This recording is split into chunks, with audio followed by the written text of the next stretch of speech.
Today's edition of Pivot Plus Pitch video series, sponsored by Bank of America, is featuring Susan Everett, the Executive Director of the American Red Cross. Susan, welcome.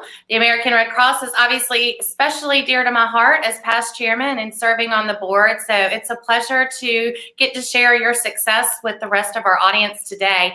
Tell us, I already know, but tell everyone, how has the American Red Cross pivoted during COVID-19? Well, thanks so much, Blair. Thank you for having me. And thank you, first of all, to the Augusta Metro Chamber of Commerce for doing this and all the ways that you all have pivoted to help our Augusta area community. It really has been inspiring and innovative, all the things that you have done. So thank you guys for that. And thank you for your service onto our board as well. The way that we have pivoted is really pretty much every way in all of our lines of service. Our mission the mission of the Red Cross is to help alleviate human suffering in the face of emergencies. And certainly this time of COVID, I say it is literally a disaster on top of our typical disasters. So we've had to pivot in a multitude of ways. Now, the health and safety of our clients, our staff, our volunteers is our number one priority during this time and all times. So some of the ways that we have pivoted is really making sure that we have the most advanced COVID precautions, that we really are protecting all of our workforce and of our clients. So we do things like it is every Red Cross staff member or volunteer wears a mask all the time while they're doing Red Cross work. We all have PPEs. We all practice social distancing. When we are deployed, as I just was, to help with Hurricane Sally relief, we take COVID tests before we go, and we take COVID tests upon our return to make sure that everyone is safe. And one of the great things with the way that the Red Cross is taking this so seriously, despite the literally tens of thousands of people that we have working on the ground all the time, we have a 0.04% COVID infection rate. So you can tell how serious we're taking it by those results. How we're doing with sheltering is very different in the time of COVID. Traditionally we would have sheltering for large disasters in a big area, such as a conference center or a civic center.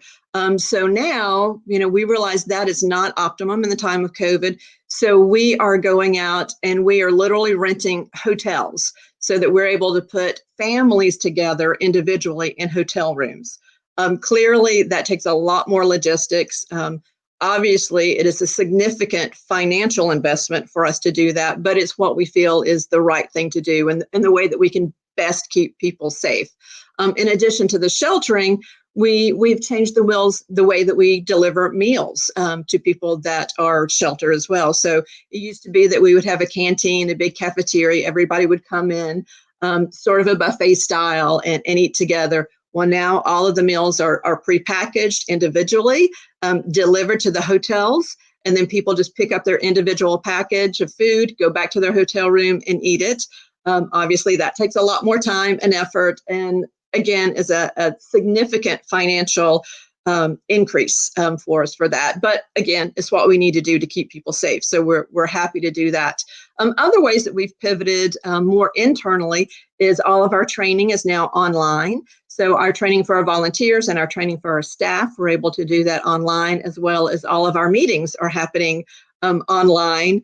And we are doing essentially all remote or virtual work for our casework, for our staff work, for our volunteer work. So we are not congregated together in any shape, form, or fashion. So those are really the big ways that we have pivoted. Well, that's a lot, and congratulations for all the hard work that you've done, and thanks especially for your deployment and serving.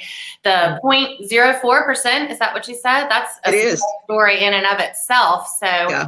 Great job to the American Red Cross, and I know that blood donations are still continuing and much needed, along with the plasma donations, as continuing that mission. And so we are appreciative of the ways that you've changed, and are just curious to find out, what do you foresee continuing changes that have been implemented? Will they become your new normal, and are you going to maybe implement some additional changes as we transition? Yeah, that's a great question, Blair, and that's something that we are still trying to figure out. I do think that we have seen some of the benefits of being virtual. We have a very large service area, particularly here in the East Central Georgia chapter.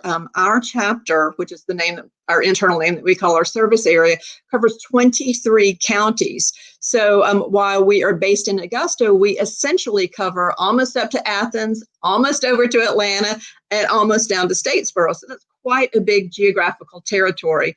And we have found through the use of our volunteers and through our virtual meetings that a lot of the work we can do just as effectively without the amount of travel. And certainly, we are very cost conscious, being, a nonprofit, a 501c3.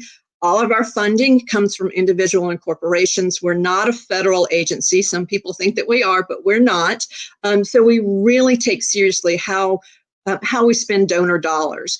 And by doing virtual, we really can cut down on some of those expenses that we've had. So that's one thing that I think we will continue to look at how we do it. Of course, we want to meet in person when we can. We really are a true family in the Red Cross, so we hate not being able to give each other hugs and high fives. So hopefully we'll go back to being able to do that. But some of our service delivery, I think we could be more effective in this virtual environment. So it has been a really good learning experience for us. Definitely. So there's a lot of great things going on and you're doing great work. Share one specific success story to inspire us all. Yeah, I think, I think there's been a lot of success stories. I think the way that we have been able to still fulfill our mission just in this new way really is the biggest success story. We are still continuing to respond to home fires, respond to disasters, to continue our blood drives. All of those things we have not stopped doing at all. So our mission has not stopped, just the way that we fulfill that mission has altered a little bit.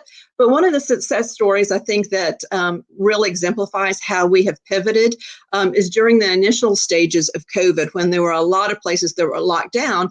Fort Gordon was also locked down as well. And a lot of people might not know that the Red Cross was founded on our service to the military, and that's still one of our core missions that we do, is to deliver services to the military. So there were quite a number of single soldiers that were essentially landlocked, at Fort Gordon. They were quarantined in place.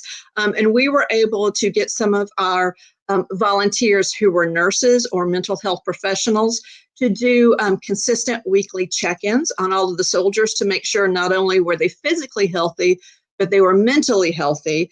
And we were also able to supply them with just some comfort kits, which are some basic necessities that just make life a little bit easier because they weren't able to leave the installation, to leave Fort Gordon. So we were able to give them some day-to-day supplies that they might not have been able to have, just to make their quarantine a little bit better. And then we offered a lot of spiritual and mental health workshops for them. So mind, body, spirit workshops that they could take while they were quarantined, to help ease their isolation a little bit. So the continuation of our mission and our delivering our services to the military is really something that we're quite proud of and honored to do so.